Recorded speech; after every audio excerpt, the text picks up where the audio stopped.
అప్పుడు చెప్పాం శ్రీలంకతో పోటీ పడుతున్నారని చెప్పాం. ఇప్పుడు చూస్తే నీతి ఆయోగ్ పంజాబ్ కంటే పైన ఉన్నాం, బీహార్ కంటే కింద ఉన్నాం. నేను చెప్పింది వాస్తవాన్ని ఎస్టాబ్లిష్ అయింది. Now we have to revive. నేను అని చెప్పి మొత్తం వదిలేసామనుకోండి, పబ్లిక్ కూడా హెల్ప్లెస్ అవుతారు కదా. I cannot leave at that stage. I have to fight. ఏ విధంగా చేయాలి? అందుకనే మీరు చూస్తే ఇప్పుడు వచ్చిన తర్వాత 3-4 ప్రోగ్రాంలు వెల్ఫేర్ చేశాం. సూపర్ 6 లో మిగిలినట్టు కూడా చేయాలి. దానికి కూడా డేట్స్ ఇచ్చాం. అవి కూడా వర్కౌట్ చేస్తున్నాం. అవి కూడా చేస్తాం.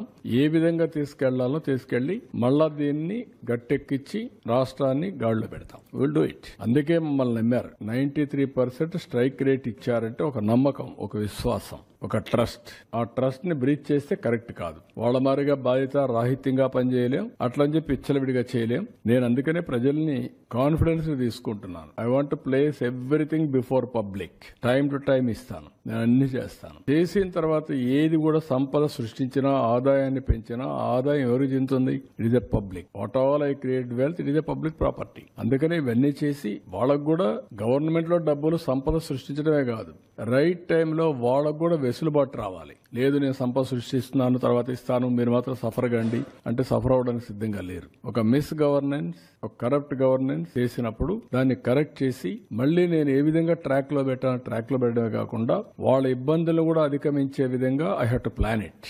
నేను మొత్తం క్యాపిటల్ ఎక్స్పెండిచర్ గా పెడతా, అప్పటి వరకు మీరు వెయిట్ చేయండి, నేనేం మీకు ఇవ్వనంటే that is not fair. That nobody will. వాళ్ళు కూడా సఫర్ అయ్యేదానికి కరెక్ట్ కాదు. మాకు ఓట్లేసింది సఫర్ కావడానికి కాదు, మాకు ఓట్లేసింది రివైవ్ చేస్తామన్న నమ్మకం కోసం. అదే మరి ఆదుకుంటామని, ఆదుకునే బాధ్యత మా పైన ఉంది. డెఫినెట్ గా ఎవ్రీ మినిట్ ఐఎమ్ థింకింగ్. అయితే